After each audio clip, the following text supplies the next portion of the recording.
My name is Joey Alexander Lenix, and I have Asperger's. I would like to tell you about my experiences meeting people. Meeting new people is always happening throughout your life. Rather a small greeting where you make a small talk to pass the time, never to see one another again, or a long-term companionship where you could have never expected common interest in a person or people before you would escalate this deep. Although it isn't as simple as walking up to someone to start a conversation with a person then and there, because some people aren't as open with themselves, so most likely they only meet others through an unexpected encounter like a fast food restaurant, an online game, or maybe just outside your door.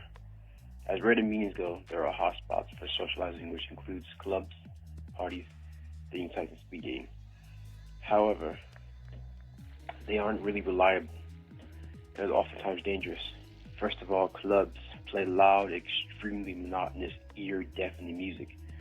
I could always see how it's pleasant to go through continuously awkward questions where you ask questions on what that person is saying, like, huh?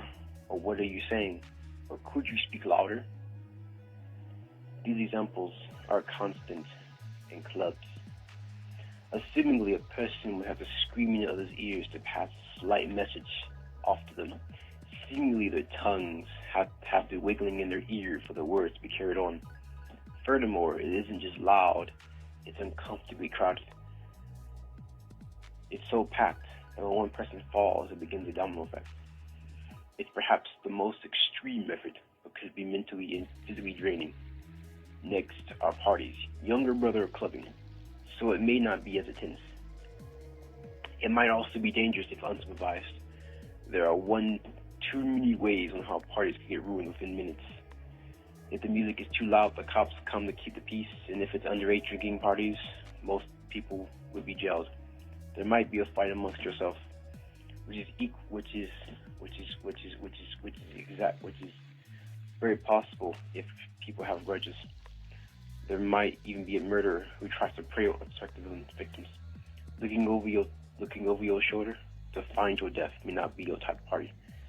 Secondly, going online is a way to meet people. Even without that one-on-one chat, one might find a strong interest in the other where they start dating their common hobbies. It's extremely safer to check up on a person through a chat room in the comfort of your own home compared to most places. Well, that is to say you don't mind spending $20 to $40 to meet a soulmate. For that extra security, you would need to make a monthly subscription before meeting anyone. Some aren't required to pay for dating. However, those tend to have the most unsafe sites, as there are marketers, spam mail, and even the own site, which could have viruses, meaning they could try to hack into your computer, stealing personal information such as credit card data or even where you live. Physically, it's safer, but if you're a novice, you could very well be taken advantage of. Lastly, speed dating is for those that pay attention for the first 5 minutes, trying to click in that time. That makes the process of meeting people easier, safer, as well as planned ahead. To go through a series of rows passing on to the next person after 5 minutes up, and after an hour is up, you write them off if you date them again.